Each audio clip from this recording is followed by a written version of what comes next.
السلام علیکم ناظرین۔ ترکی نے مسجد اقصی پر اسرائیلی حملے کی سخت مذمت کی۔ اسرائیلی فورس نے تراویح کے دوران نمازیوں پر دستی اور گیس بم حملہ کیا۔ مسجد اقصی میں اس حملے میں قریباً 200 افراد زخمی ہوئے۔ ترکی نے کہا کہ وہ انصاف کے لیے فلسطینی عوام کی حمایت جاری رکھے گا۔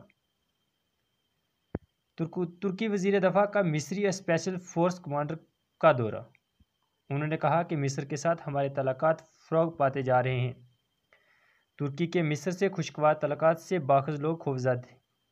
جنوری 2021 سے کل 900 سے زیادہ دہشت گردوں کو غیر جانبدار قرار دیا گیا ہے۔ سیوس کے میئر کی فوجی کے ساتھ افطاری کے میز پر ملاقات۔ افطاری کے دوران میئر نے صدر کو اردوغان سے بھی کال کی۔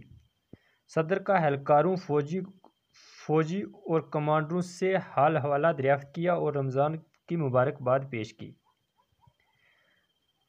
کورونا وبا کے باوجود 9 لاکھ غیر ملکیوں نے استنبول میوزیم دیکھا۔ ترکی میں پچھلے سال پرائیویٹ طور پر 26 نئے میوزیم کھولے گئے۔ میوزیم سے فرد کا ماضی جاننے میں مدد ملتی ہے: وزیر ثقافت۔